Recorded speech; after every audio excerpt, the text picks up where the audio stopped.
ಅಯ್ಯೋ ನನ್ನ ಸೊಸೆ ಮುದ್ದು ಬಂದ ಮಗಳೇ ಬಂದ. ಆಯ್ತಪ್ಪ, ಆಯ್ತಾ ಹೋಗಿದ ಕೆಲಸ ಎಲ್ಲ ಆಯ್ತಪ್ಪ. ಹಾ ಏನ್ ಡವ್ ಮಾಡ್ತಾಳ ಮತ್ತೆ. ಏನವ ಆಯ್ತಾ ನಾಸ್ತಿ ಎಲ್ಲನೂ ನಿನ್ ಪಾಲಿದೆಲ್ಲನೂ ನಿಮ್ಮಪ್ಪ ನಿನ್ನ ಹೆಸರಿಗೆ ಬರ್ಕೊಟ್ಬಿಟ್ರಾ? ಹೌದತ್ತೆ ಹೌದು. ಮತ್ತೆ ಅಷ್ಟು ಸುಲಭವಾಗಿ ಬಿಟ್ಬಿಡ್ತೀನ ನಾನು? ಯಾವುದೇ ಕಾರಣಕ್ಕೂ ಬಿಡೋ ಮಾತೇ ಇಲ್ಲ. ಚಿಕ್ಕ ವಯಸ್ಸಿದ್ದೀನೋ ಅಷ್ಟೇ, ನಾನು ಏನು ಅನ್ಕೋತೀನೋ ಅದು ನಾನು ಮಾಡಬೇಕು. ಆಗಲೇ ನಂಗೆ ಸಮಾಧಾನ.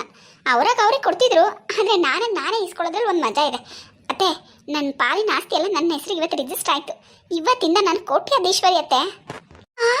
ಕೋಟ್ಯಾಧೀಶ್ವರಿಯ ನಿನ್ ಜೊತೆ ನಾವು ಅಲ್ವವ? ಹೌದತ್ತೆ, ನೀವು ನನ್ನ ಅತ್ತೆ ಅಂದಮೇಲೆ ನೀವು ಅದೇ ಅಲ್ವಾ? ನೀವೇನು ತಲೆ ಕೆಡ್ಸ್ಕೊಬಿಡಿ ಅತ್ತೆ. ಇನ್ಮೇಲೆ ನಮ್ಮ ಲೈಫು ಈ ಥರ ಇರಲ್ಲ, ಫುಲ್ ಲಕ್ಸುರಿಯಾಗಿರುತ್ತೆ.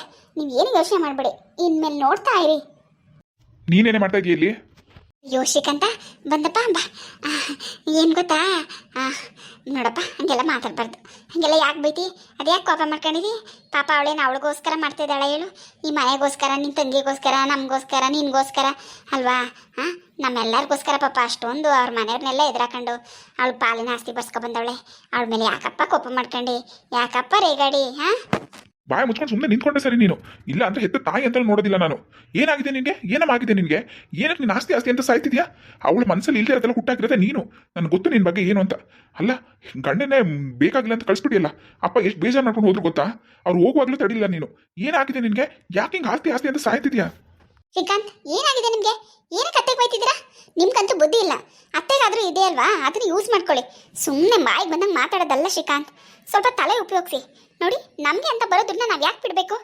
ಇದು ನನ್ನ ಪಾಲಿನ ಆಸ್ತಿ ಶ್ರೀಕಾಂತ್. ಅವ್ರೇನು ಬಿಟ್ಟೆ ಕೊಟ್ಟಿಲ್ಲ. ಏನಕ್ಕೆ ಹಿಂಗೆ ಆಡ್ತಿದ್ಯಾ ನೀನು? ನೋಡು, ನಾನು ನಿನ್ನ ಮದುವೆ ಆಗಲಿಲ್ಲ ಅಂದರೆ ಬೇರೆಯವ್ರನ್ನ ಮದುವೆ ಆದರೆ ಈ ಆಸ್ತಿ ನನ್ನ ಪಾಲಿಗೆ ತಾನೇ ಬರ್ತಿತ್ತು. ನನ್ನ ಮದುವೆ ಆಗಿದ್ದವ್ರಿಗೆ ತಾನೇ ಸೇರಬೇಕಾಗಿದ್ದು. ಯಾಕೆ ಹಿಂಗೆ ಆಡ್ತಿದ್ಯಾ? ನೋಡು, ಇವಾಗ ನನ್ನ ಕೋಟ್ಯಾಧೀಶ್ವರಿ ಶ್ರೀಕಾಂತ್.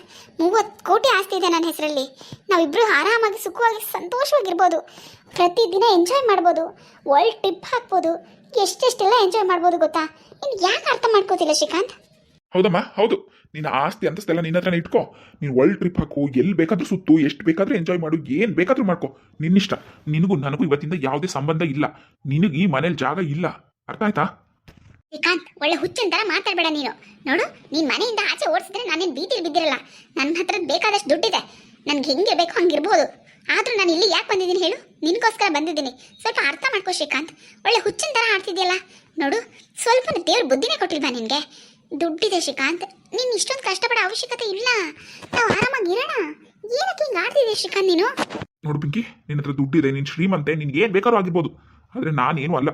ನಾನು ಏನು ದುಡ್ತಿದ್ದೀನೋ ಅದೇ ನನ್ನ ಶ್ರೀಮಂತಿಗೆ. ನನ್ನ ಸ್ವಾಭಿಮಾನನೇ ನನ್ನ ಶ್ರೀಮಂತಿಗೆ.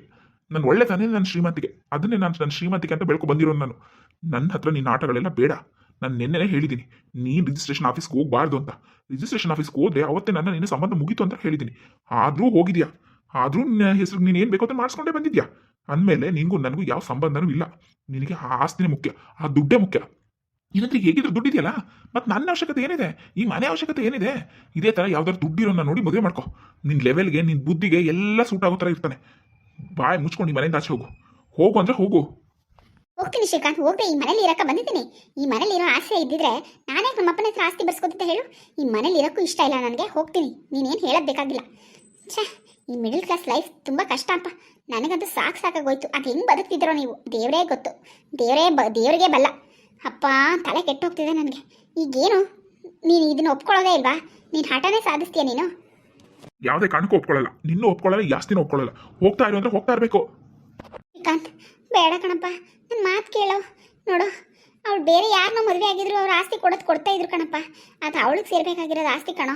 ಅವ್ರು ಗಂಡು ಮಕ್ಳು ಇದ್ದಿದ್ರೆ ಬಿಡು, ಬೇಡ ಅನ್ಬೋದಿತ್ತು. ಅವ್ರು ಇರೋದೇ 3 ಜನ ಹೆಣ್ಮಕ್ಳು. 3 ಜನಕ್ಕೂ ಸಮವಾಗಿ ಅವ್ರ ಅಪ್ಪ ಪಾಲು ಕೊಟ್ಟವ್ರೆ ಕಣಪ್ಪ. ಅವಳೇನು ಜಾಸ್ತಿ ಹೋಗಿ ಇಸ್ಕೊ ಬಂದಿಲ್ಲ ಕಣೋ. ಸುಮ್ಮನೆ ಹಠ ಮಾಡಬೇಡ ಕಣಪ್ಪ. ನೋಡು, ನಾವು ಕಷ್ಟದಲ್ಲಿದ್ದೀವಿ. ಎಷ್ಟು ದಿನ ಅಂತ ಹಿಂಗೆ ಇರೋದು? ಎಷ್ಟು ದಿನ ಅಂತ ನಾವು ಈ ಕಷ್ಟದಲ್ಲಿರೋದು? ಅವಳಿಂದನಾದರೂ ನಮಗೊಂದು ಒಳ್ಳೆ ಜೀವನ ಸಿಗ್ತದೆ. ನಿನ್ನ ತಂಗಿಗೊಂದು ಒಳ್ಳೆ ಜೀವನ ಸಿಗ್ತದೆ. ನಾವೆಲ್ಲ ಚೆನ್ನಾಗಿರ್ಬೋದು ಕಣೋ. ಯೋಚನೆ ಮಾಡಪ್ಪ. ನೋಡಮ್ಮ, ನನಗಂತೂ ಆ ಜೀವನ ಬೇಕಾಗಿಲ್ಲ. ನಿನಗೇನಾದ್ರೂ ಬೇಕು ಅಂದರೆ ನೀನು ಅವಳ ಜೊತೆ ಹೋಗು. ಅವಳ ಜೊತೆ ಹೋಗಮ್ಮ. ಹೆಂಗಿದ್ರು ಗಂಡನ್ನು ಬಿಟ್ಟು ಓಡಿಸ್ದೆ. ಇನ್ನೇನು ಬೇಕು ನಿನಗೆ? ಈಗ ನಾನು ನನ್ನ ತಂಗಿ ಹೆಂಗೋ ಇರ್ತೀವಿ ಬಿಡು. ನೀನೇನು ತಲೆ ಕೆಡ್ಸ್ಕೊಬೇಡ. ನಿನ್ನ ಗಂಡನೂ ಬೇಡ, ಮಕ್ಕಳು ಬೇಡ, ನೀನು ಸೊಸೆ ಬೇಕು. ಯಾಕೆ ಹೇಳು? ಅವಳ ಹತ್ರ ಆಸ್ತಿ ಇದೆಯಲ್ಲ, ದುಡ್ಡಿದೆಯಲ್ಲ, ಅವಳು ತಾನೇ ಬೇಕು ನಿನಗೆ. ಹೋಗು ನೀನು ಅವಳ ಜೊತೆ. ನಾನೇನು ಬೇಡ ಅಂತ ಹೇಳಲ್ಲಪ್ಪ ನಿನ್ನ. ಹೋಗು. ಅದಲ್ಲ ಕಣೋ ಶ್ರೀಕಾಂತ. ನೋಡು, ಸುಮ್ಮನೆ ಏನೋ ಕೋಪ ಬರ್ಸ್ಬೇಡಮ್ಮ. ಹೋಗಂಗಿದ್ರೆ ಅವಳ ಜೊತೆ ಹೋಗು. ಇಲ್ಲ ಅಂದ್ರೆ ಬಾಯ್ ಮುಚ್ಕೊಂಡು ಸುಮ್ಮನೆ ನಿಂತ್ಕೋ. ನೀನು ನಿನ್ನ ಮಗ ಬೇಕೋ ಇಲ್ಲ ಅವಳು ಬೇಕೋ ನೀನೇ ಡಿಸೈಡ್ ಮಾಡು. ಇವತ್ತು ಅವಳು ನಾನು ಬೇಕೋ ಆ ದುಡ್ಡು ಆಸ್ತಿ ಬೇಕು ಅಂತ ಕೇಳಿದಕ್ಕೆ ಅವಳು ಆಸ್ತಿ ಪೇಪರ್ ಇಟ್ಕೊಂಡು ನಿಂತಿದ್ದಾಳೆ. ಅಂದರೆ ಅರ್ಥ ಏನು ಗೊತ್ತಾ, ನಾನು ಅವಳು ಬೇಡ ಅಂತ. ಈಗ ನಿನಗೂ ಅಷ್ಟೇ ಹೇಳ್ತಿದ್ದೀನಿ, ನಿನಗೂ ನಾನು ಬೇಡ ಅಂದರೆ ನೀನು ಅವಳ ಜೊತೆ ಹೋಗ್ತಾ ಇರು, ಪರವಾಗಿಲ್ಲ. ನಾನು ಏನು ಯೋಚನೆ ಮಾಡಲ್ಲ. ನನ್ನ ತಂಗಿ ಜೀವನನ ನಾನು ರೂಪಿಸ್ತೀನಿ, ಅವಳ ಜೀವನಕ್ಕೊಂದು ದಾರಿ ಮಾಡ್ತೀನಿ, ಅವಳು ಮದುವೆ ಮಾಡ್ತೀನಿ, ಕಷ್ಟಪಟ್ಟು ದುಡಿತೀನಿ. ನನಗೆ ಹೇಗೆ ಬದುಕಬೇಕು ಅಂತ ನಾನು ಚೆನ್ನಾಗಿ ಗೊತ್ತಿದೆ. ಯಾಕೆ ನೀನು ನೋಡಿಲ್ವಾ, ನಾನು ಚಿಕ್ಕ ವಯಸ್ಸಿಂದ ಜವಾಬ್ದಾರಿ ತೊಗೊಂಡು ನಿನ್ನನ್ನು ನಿನ್ನ ಮಗಳನ್ನ ಸಾಕಿದ್ದೀನಿ. ಸುಮ್ಮನೆ ಹೋಗೀಗ, ಹೋಗು, ನನ್ನ ಕಣ್ಣು ಮುಂದೆ ನಿಂತ್ಕೊಬೇಡ, ನೀನು ಹೋಗು ಅವಳ ಜೊತೆ. ಅಯ್ಯೋ ಸ್ಟಾಪ್ ಇಟ್ ಶ್ರೀಕಾಂತ್. ಏನಾಗಿದೆ ಶ್ರೀಕಾಂತ್ ನಿನಗೆ? ಏನಕ್ಕೆ ಹಿಂಗೆ ಆಡ್ತಿದ್ಯಾ? ನಿನಗೆ ಬುದ್ಧಿ ಇದೆಯಲ್ವ? ನಂಗೆ ಅರ್ಥ ಆಗ್ತಿಲ್ಲ. ನೋಡು, ನಾನು ಹೋಗ್ತೀನಿ ಈ ಮನೆ ಬಿಟ್ಟು. ಏನಾದರೂ ಕಚ್ಚಾಡ್ಕೊಂಡು ಸಾಯಿರಿ. ನೋಡಿ, ಒಂದಲ್ಲ ಒಂದಿನ ನೀನು ನನ್ನ ಹತ್ರ ಬಂದೇ ಬರ್ತೀಯ. ಈ ದುಡ್ಡುಗೋಸ್ಕರ, ಈ ಆಸ್ತಿಗೋಸ್ಕರನೇ ಬರ್ತೀಯ. ನೋಡ್ತೀನಿ ನಾನುವೆ. ಹೋಗೆ, ನೀನು ಸತ್ರು ಬರಲ್ಲ, ನಾನು ಸತ್ರು ನೀನು ಬರಬಾರ್ದು. ನೀನು ಯಾವತ್ತಿಗೆ ಈ ಮುಖನ ನನಗೆ ತೋರಿಸ್ಬೇಡ, ಹೋಗ್ತಾ ಇರು. ಏನಮ್ಮ, ಏನು ಹಂಗೆ ನೋಡ್ಕೊಂಡು ನಿಂತ್ಕೊಂಬಿಟ್ಟೆ? ಓ, ಹೊಟ್ಟೆ ಉರಿತಿದ್ಯಾ? ಮನೆ ಬಾಗಿಲು ಬಂದು ಲಕ್ಷ್ಮಿನ ಒದ್ದು ಓಡಿಸ್ಬಿಟ್ನಲ್ಲ ಅಂತ ಯೋಚನೆ ಮಾಡ್ತಿದ್ಯಾ? ನನ್ನ ಮೇಲೆ ಕೋಪ ಬರ್ತಿದ್ದೆ ನಿನಗೆ? ಬರಬೇಕು ಇದ್ದೆ ಬಿಡು, ಬರಬೇಕಾಗಿದ್ದೆ. ನೋಡು, ಈಗಲೂ ಕಾಲ ಮಿಂಚಿಲ್ಲ. ನಿನ್ನ ಸೊಸೆ ಎಲ್ಲೋದ್ಲು ಅನ್ನೋದು ನನಗೆ ಗೊತ್ತಿಲ್ಲ. ಬೇಕಾದ್ರೆ ನೀನು ಅವಳ ಜೊತೆ ಹೋಗ್ಬಿಡು. ಇನ್ಮೇಲೆ ಅವಳು ನಿನ್ನ ಸೊಸೆನೂ ಅಲ್ಲ, ನನ್ನ ಹೆಂಡ್ತಿನೂ ಅಲ್ಲ. ಇನ್ಮೇಲೆ ನಾನು ಏನು ದುಡ್ಡು ತಂದು ಹಾಕ್ತೀನೋ ಅದನ್ನೇ ತಿನ್ಕೊಂಡು ಅದನ್ನು ಇಟ್ಕೊಂಡೇ ಬಾಳ್ಬೇಕು ಈ ಮನೇಲಿ, ಗೊತ್ತಾಯ್ತಾ? ಇನ್ಮೇಲೆ ಅವಳು ಸಾಹಸ ಮಾಡೋದಾಗ್ಲಿ, ಅವಳ ಹತ್ರ ಇರೋ ಜಾಗಕ್ಕೆ ನೀನು ಹೋಗೋದಾಗ್ಲಿ ಮಾಡಿದ್ಯೋ ಸರಿ ಇರಲ್ಲ, ಹೇಳ್ತಾ ಇದ್ದೀನಿ. ಇಲ್ಲ ಬಿಡಪ್ಪ, ಇಲ್ಲ, ಬೇಡ ಬೇಡ. ನಾನು ಅವಳಿರೋ ಜಾಗಕ್ಕೇನು ಹೋಗಲ್ಲ ಬಿಡು. ಅವಳು ಎಲ್ಲೋದ್ಲು ಏನೋ, ನನಗೇನು ಗೊತ್ತು? ನಾನೇ ಯಾಕೆ ಅವಳು ಹುಡ್ಕೊಂಡು ಹೋಗ್ಲಿ? ನನಗೆ ನನ್ನ ಮಗನೇ ಮುಖ್ಯ. ನನಗೆ ಗೊತ್ತು, ನಂಗೆ ಚೆನ್ನಾಗಿ ಗೊತ್ತು. ಇದು ನಿನ್ನ ಮನಸ್ಸಿಂದ ಬರ್ತಿರೋ ಮಾತಲ್ಲ ಅಂತ ನಂಗೆ ಚೆನ್ನಾಗಿ ಗೊತ್ತು. ಬಾಯಿಂದ ಬರ್ತಿರೋ ಮಾತುಗಳು ನೋಡ್ತೀನಿ. ಅಯ್ಯೋ ದೇವ್ರೇ, ಏನಪ್ಪ, ಯಾಕಪ್ಪ ಇಷ್ಟು ಕಷ್ಟ ಕೊಡ್ತಿದ್ಯಾ?